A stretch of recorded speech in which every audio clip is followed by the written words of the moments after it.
वीज बिल माफ करण्याच्या मागणीसाठी अमरावतीमध्ये मनसेनं जिल्हाधिकारी कार्यालयावर मोर्चा काढला। एप्रिल महिन्यापासून सध्या कडक टाळेबंदीमुळे नागरिकांचं अपरिमित आर्थिक नुकसान झालेलं आहे।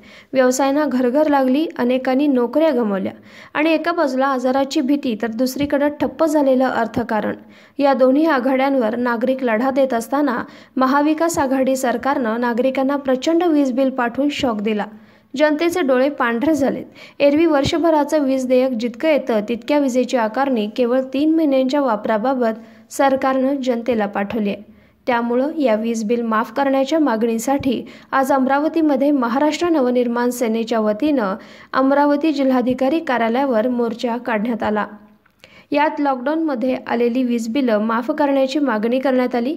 यावेळी आंदोलनकर्त्यांनी सरकारविरोधात जोरदार घोषणाबाजी करत जिल्हाधिकारी कार्यालयाकडे मोर्चा वळवला। यात पोलिसांनी जिल्हाधिकारी कार्यालयाबाहेरच मोर्चा अडवला आहे।